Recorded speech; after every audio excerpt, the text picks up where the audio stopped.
Hello friends, welcome back KP biology classes. आज हम बातें करेंगे कुछ क्वेश्चन की जो रिलेटेड होंगे gene expression and it's revolution से हों। कुछ ऑब्जेक्ट क्वेश्चन होंगे जो मेन मान जाते हैं। पहला है the enzyme involved in viral replication are synthesize. जो एंजाइम पास में है वायरल रेप्लिकेशन में यूज होता है वो सिंथेसाइज होता है। ऑप्शन दिए गए हैं ऑन द वायरल राइबोसोम्स का। दूसरा ऑप्शन है बाय द होस्ट सेल। तीसरा ऑप्शन पास में रहेगा on the interior surface of the viral membrane. चौथा ऑप्शन होगा on the interior surface of the viral code. तो हमको बता दें कि इसका जो सही आंसर होगा जिसमें वायरल रेप्लिकेशन है उसमें जो एंजाइम इन्वॉल्व होता है वो सिंथेसिस होगा कहाँ पर, बाय द होस्ट सेल में। कहाँ पर होगा, बाय द होस्ट सेल, यानी कि ऑप्शन नंबर बी सही होगा। Question number second, A virus that can reproduce without killing it's host is called. वह वायरस जो क्या करता है, रिप्रोड्यूस कर लेता है बिना अपने होस्ट को मारे हुए, वे क्या पास में क्या होगा।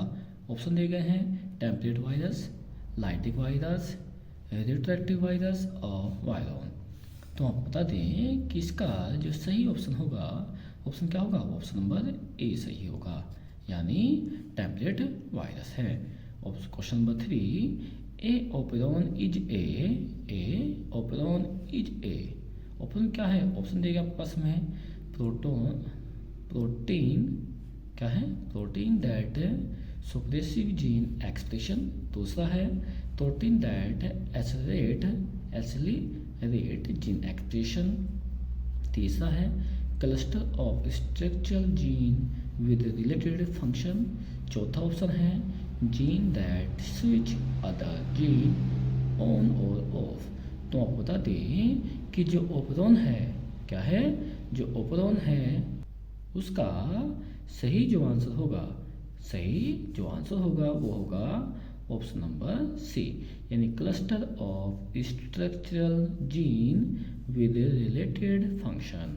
ओके, अगला क्वेश्चन चलते हैं। Question number 4, the lac operon is transcribed when. जो लैक ओपेरॉन है वह ट्रांसक्राइब्ड किया गया कब, किसमें, यानी कैसे। ऑप्शन है lactose is needed by the cell, तब किया गया है। दूसरा ऑप्शन है lactose is available to the cell, या तब किया गया। तीसरा ऑप्शन है lactic acid is needed by the cell. चौथा ऑप्शन है आपके पास में lactic acid is available to the host cell. Okay, तो दोस्तों इसका सही ऑप्शन क्या होगा, क्या कहता, the lac operon is transcribed by when, कब किया गया है, ये क्या कहते हैं। तो उसका ऑप्शन नंबर क्या है, ऑप्शन नंबर बी सही होगा, यानी lactose is available to the cell. तो क्या ऑप्शन है आपका, ऑप्शन नंबर बी सही है। ओके, क्वेश्चन नेक्स्ट आप चलते हैं आपके पास में। Using recombinant DNA technology genes from a donor cell can be implanted into a bacterium for DNA replication and protein synthesis. The kind of the cells that can be used as gene donors are. तो उसका option दिए गए हैं। Option A है only bacteria, option B है only eukaryotic cell, C only yeast cell, D any kind of the cell. तो दोस्तों हम आपको बता दें कि इसका जो सही आंसर होगा, क्या उसका सही आंसर ऑप्शन नंबर क्या होना चाहिए आपके पास में, ऑप्शन नंबर, तो क्या है देखिए, इसमें आप बैक्टीरिया सेल में भी कर सकते हैं, आप कर सकते हैं, लेकिन अकेले नहीं आपके पास होगा, ध्यान सुनना, ठीक है।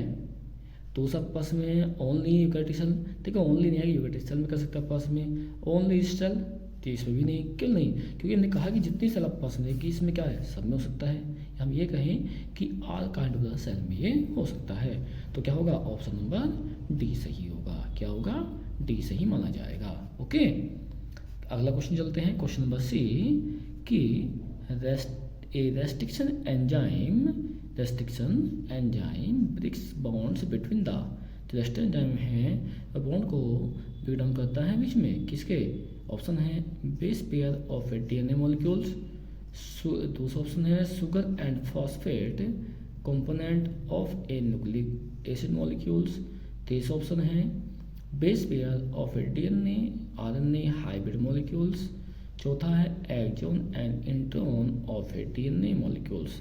तो आपको बता दें क्वेश्चन नंबर जो 6 है इसका जो सही आंसर होगा क्या होगा, ऑप्शन नंबर बी सही होगा। क्या होगा कि sugar and phosphate components of a nucleic acid molecules, इसका ऑप्शन सही है क्या, बी सही है। Question 7 an eukaryotic chromosomes differ from a bacterial chromosomes in having, ये कहता है कि आपके पास में कि जो यूकैरियोटिक क्रोमोसोम्स होते हैं वे बैक्टीरियल क्रोमोसोम से डिफरेंट होते हैं, यानी अलग अलग होंगे, किस कारण से होंगे, ऑप्शन है रिवर्स ट्रांसक्रिप्टेज, दूसरा है इंट्रॉन, चौथा स्टार्ट एंड स्टॉप सिग्नल्स, चौथा है thymine instead of the uracil. तो दोस्तों हम आपको बता दें कि जो यूकैरियोटिक क्रोमोसोम्स हैं वह बैक्टीरियल क्रोमोसोम से जो भिन्न होते हैं, अलग होते हैं, वो किस कारण से होते हैं, वो होते हैं इंट्रॉन के कारण से होते हैं। किस कारण से होते हैं, इंट्रॉन के कारण वे क्या होते हैं, अलग अलग होंगे। क्वेश्चन नंबर 8 है इच रेस्ट्रिक्शन एंजाइम क्लीवेज ए मॉलिक्यूल ओनली एट, जो रेस्ट्रिक्शन एंजाइम है प्रत्येक वह जो मॉलिक्यूल को क्लीवेज करता है केवल किस पर, मिथाइल ग्रुप पर, the end of the genes पर, the time of DNA replication पर, चौथा है ए पार्टिकुलर न्यूक्लियोटाइड सीक्वेंस। तो दोस्तों हम आपको बता दें कि जो भी रेस्ट्रिक्शन एंजाइम है ये रेस्ट्रिक्शन एंजाइम क्या आपके पास होते हैं कि जो डीएनए रेप्लिकेशन में हेल्प करते हैं, कहाँ करते हैं, डीएनए रेप्लिकेशन हेल्प में करेंगे, ठीक है।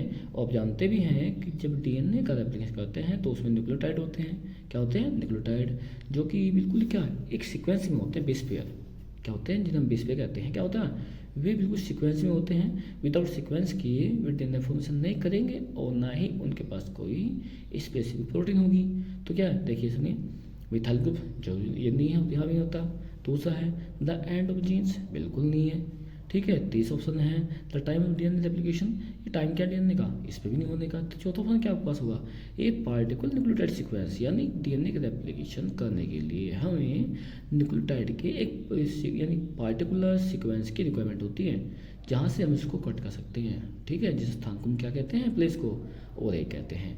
किसी भी स्थान से डीएनए को हम अपनी मर्जी से नहीं कट कर पाएंगे, ठीक है। तो क्या चाहिए होगा उसमें, चाहिए होगा हमें a particular nucleotide sequence needs होगा। Question number 9 a recombinant DNA technology a plasmid vector must be cleared by, कहता है कि एक रिकॉम्बिनेंट जो डीएनए टेक्नोलॉजी होती है उससे प्लाज्मिड वेक्टर में जो क्लीवेज होता है वो किसके होता है, the same enzyme that cleavage the donor genes, वही एंजाइम जो कि डोनर में करेगा, हेल्प करने वाला है, दोनों सेम। दूसरा है modified DNA ligase, DNA ligase की बात करें मॉडिफाई करके। तीसरा ऑप्शन है ए हीटेड एल्कलीन सॉल्यूशन होगा। चौथा ऑप्शन है फॉर सेपरेट एंजाइम, से 4 अलग अलग एंजाइम होंगे, ओके। तो दोस्तों हम आपको बता दें कि जो रिकॉम्बिनेंट डीएनए टेक्नोलॉजी होती है उसमें प्लाज्मिड वेक्टर जो क्लियर आपके पास होता है, क्या आपके पास में संबंध क्या है, the same enzyme that is cleavage the donor genes, कि वही एंजाइम काम करेंगे, यूज करने वाले हैं जो कि डोनर के में इस्तेमाल किया जाएगा। और क्वेश्चन नंबर नेक्स्ट है आपके पास में होगा about how much of the DNA is in eukaryotic cell is expressed at any time, any one time, यानी कितने परसेंट जो हमारे पास में है डीएनए है यूकैरियोटिक सेल्स में जिसको हम किसी भी समय क्या कर सकते हैं, या कह सकते हैं एट वन टाइम एक समय एक्सप्रेस कर पाएंगे। ऑप्शन है 1% को, 20% को, 50% या 80%। देखिए ये अधिक डीएनए परसेंटेज को हम एक्सप्रेस नहीं कर पाएंगे, क्या कर सकते हैं, केवल केवल उसको हम 1% को क्या कर सकते हैं, उसको हम एक्सप्लेन कर सकते हैं, यानी क्या कर सकते हैं, ट्रांसक्राइब कर पाएंगे, यानी एक्सप्लेन कर सकते हैं उसको, ओके। अगला क्वेश्चन है viral gene are made up of, जो वायरल जीन होती हैं वो बनी किसकी होती हैं, ओनली डीएनए की। क्या होता है दूसरा, आइदर डीएनए और आरएनए की, ओनली आरएनए की, या आइदर प्रोटीन और न्यूक्लिक एसिड। ध्यान रखिए जहाँ पर ओनली है इसके लिए सुटेबल नहीं है, तो क्या होगा, न तो केवल डीएनए में होता है, नहीं केवल आरएनए में होता है। और दूसरी तीसरा क्या था, एंटर प्रोटीन, आइदर प्रोटीन का या न्यूक्लिक एसिड का। तो हम बताएं कि जो इसका सही आंसर होगा क्या होगा, वो डीएनए या आरएनए, डीएनए या आरएनए में किसी में भी आपका हो सकता है। तो ऑप्शन नंबर क्या होगा, ऑप्शन नंबर सी माना जाएगा। क्या माना जाएगा इसका, ऑप्शन नंबर सी सही आंसर होगा। आशा है कि आप सभी को ये question gene expression and it's regulation से समझ में आए होंगे। इस वीडियो में केवल हम क्वेश्चन नंबर 1 से 11 तक ही पढ़ने वाले हैं। आगे के क्वेश्चन 11 से आगे क्वेश्चन आपको इसके पार्ट नंबर 2 में मिलेंगे।